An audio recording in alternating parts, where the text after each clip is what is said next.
The surgical technique is the same as for a standard anterior cervical discectomy and fusion with or without plating. The patient is placed in a supine position with the head resting on a donut or in traction. Removal of all disc material back to the posterior annulus is taken care of, and a block bone graft is inserted into the intervertebral space. Thorough decortication of the anterior aspect of the vertebral bodies with either a burr or wronger prepares a smooth, even surface for the placement of the inion S1 plate.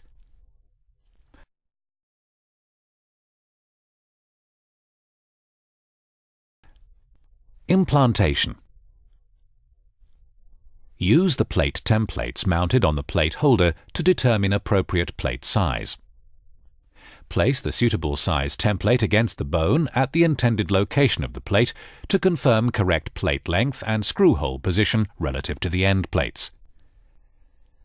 The templates can be bent with the plate bending pliers to adapt them to the anterior bone surface. Now the correct size plate is attached to the plate holder by positioning the distal end of the plate holder in the middle hole of the plate and gently tightening the screw on the plate holder. The plate's countersinks must be proximal to the surgeon. The plate can then be easily contoured using the water bath treatment with the plate attached to the plate holder. Place the plate in the Thermo Plus water bath for approximately 1 minute.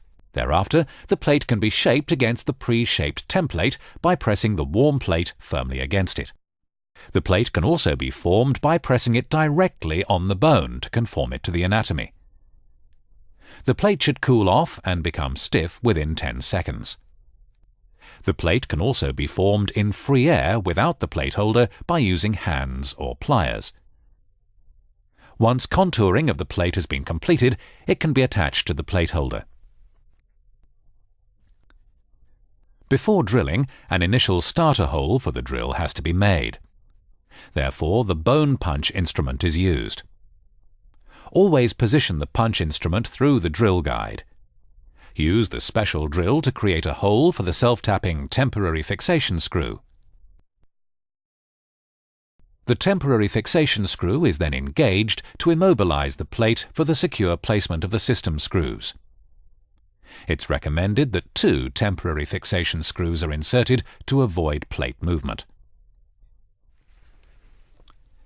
The final screw hole is drilled using the correct size drill bit attached to a slow-speed drill.